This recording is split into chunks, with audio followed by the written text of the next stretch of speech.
In the heart of West Africa, in a land scarred by colonial borders, centuries of struggle, and fresh wounds of conflict, a new name echoes across generations, a name cast by some in golden light, by others in shadow. Ibrahim Traoré, a young soldier in a red beret, standing firm, arms crossed, gaze steely. Voices call him revolutionary, liberator, a voice for Africa. Others whisper of fear, autocrat, propagandist, silent guns. This is not just a story of a man. It is a story of a nation torn between hope and despair, between dreams of dignity and the harsh weight of reality. Chapter 1. From Soldier to Coup Leader. Ibrahim Traoré was born in the western region of Burkina Faso into a modest family.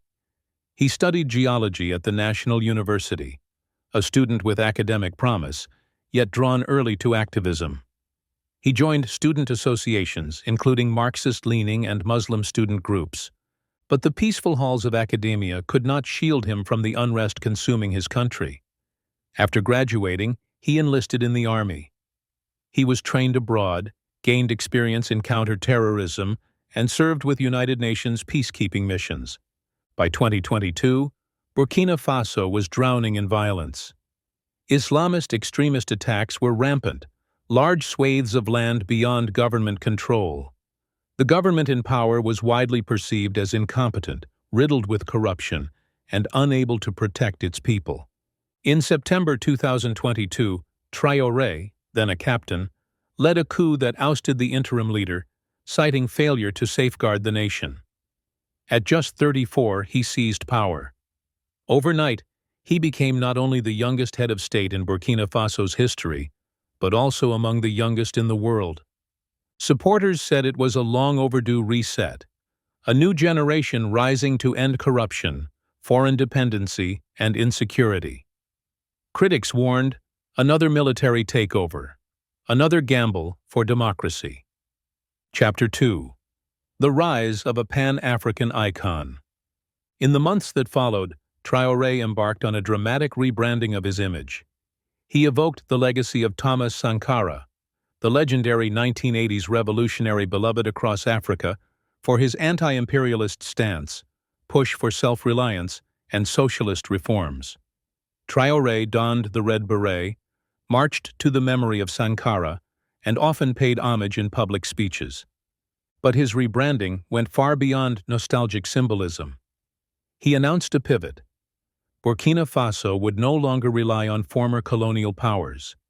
French troops, long stationed to help combat jihadist insurgencies, were ordered to leave. In place, new alliances were forged, with neighboring junta-led countries and with external powers such as Russia. Burkina Faso joined the newly formed alliance of Sahel states, AES, aligning itself with Mali and Niger. Simultaneously, a social media wave erupted. Pages, channels, posts, and memes, all glorifying Traoré as a young lion, Africa's savior, champion of sovereignty. He was trending across Africa, among diasporas, in youth movements. His strong anti-Western, anti-colonial rhetoric resonated with millions tired of external interference and broken promises. To many, he represented hope, a clean slate, a new beginning, a chance to reclaim dignity and autonomy.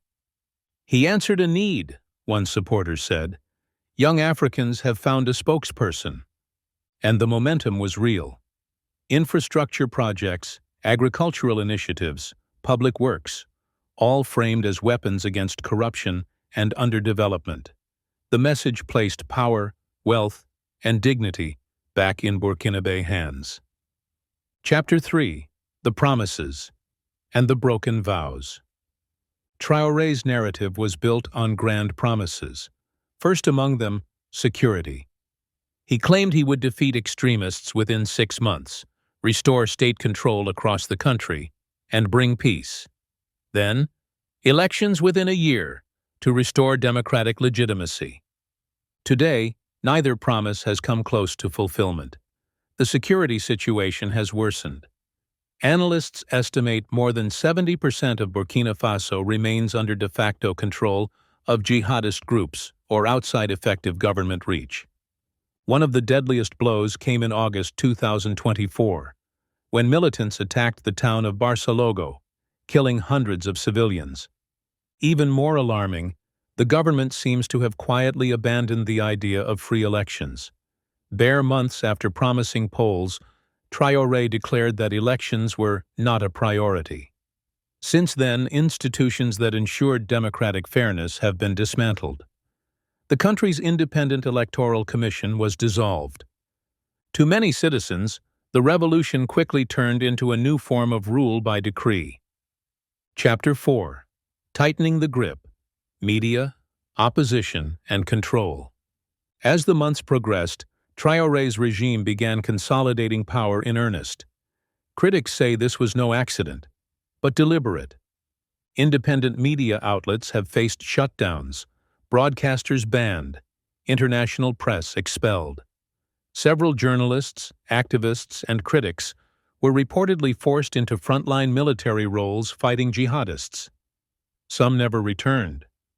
In addition, the government passed sweeping new laws that criminalized dissent, including measures targeting same-sex relations, broadening state power to strip citizenship from individuals criticizing Traore, and stripping civil society groups of their autonomy. Under the guise of national security and sovereignty, the space for free expression and political plurality began shrinking. The message was clear: loyalty, silence, or exile. Critics warn these steps are not temporary wartime measures. They are the foundations of a new authoritarian order. This is not just replacement of elites, one analyst observed. It is replacement of accountability. Chapter 5. The Cult of Saint Traore. Yet despite violence, instability, and broken promises, Traore's personal image soared. He transcended borders. Among some circles, he became iconic, not just a leader, but a symbol.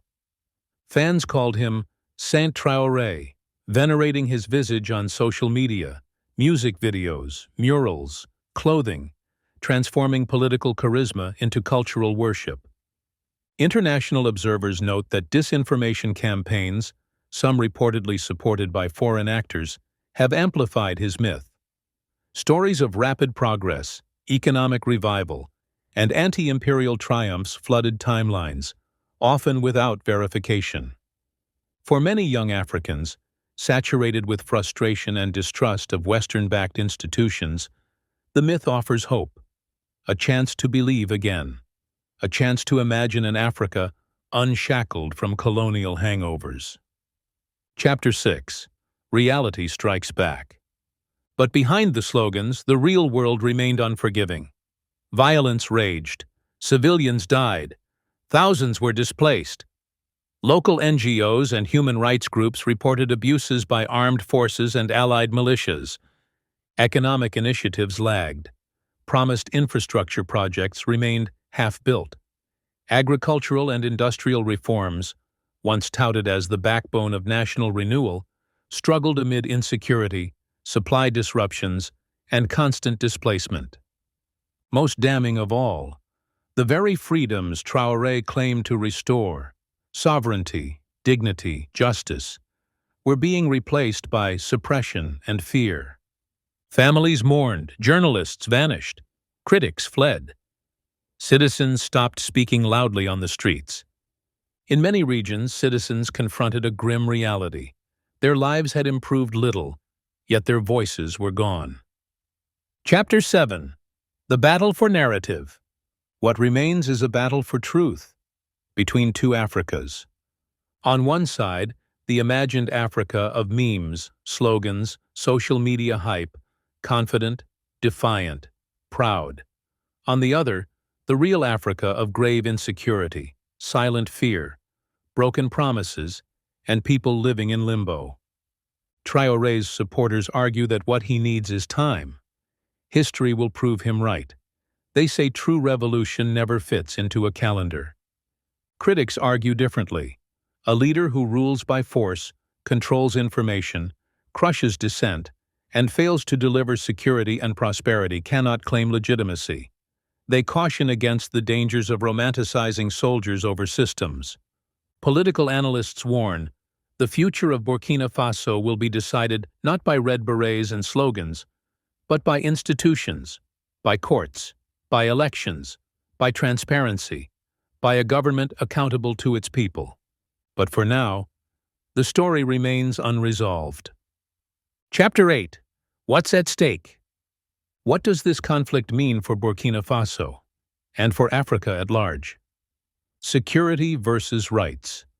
The war against jihadists continues, but many believe the regime's methods, militarization, repression of dissent, may be as dangerous as the threat itself. Sovereignty versus isolation. Breaking ties with former partners and embracing new ones may offer political autonomy, but risks economic, diplomatic, and humanitarian isolation. Hope versus disillusionment. Youth who once filled the streets, chanting slogans and carrying flags, now wait in grief, watching families torn apart, dreams deferred, and poverty deepen. Power versus accountability. A cult of personality may inspire awe, but without checks and balances, it breeds unchecked power, unchallenged mistakes, and rarely, justice. These stakes do not belong only to Burkina Faso. Across the Sahel, across the continent, across every country where people still believe that independence, dignity, and self-determination are worth fighting for. Conclusion. Crossroads of destiny.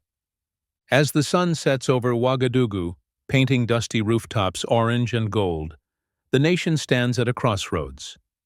Will it choose the path of silent obedience, sacrificed freedoms, and hope delayed? Or will it choose the harder route, one of accountability, civic participation, and the slow, difficult building of institutions? Ibrahim Traoré remains a figure of contradictions, hero to some, autocrat to others. But the future of Burkina Faso, and perhaps much of Africa, depends not on one man. It depends on the millions who hold pens, ballots, voices, memories. It depends on citizens remembering that real power doesn't come from red berets or viral hashtags. It comes from rule of law, justice, and collective responsibility. In that fight, slogans must give way to systems, charisma must give way to accountability, and the aspirations of youth must find grounding not in idols, but in institutions. Because history doesn't remember men, it remembers what they build or destroy.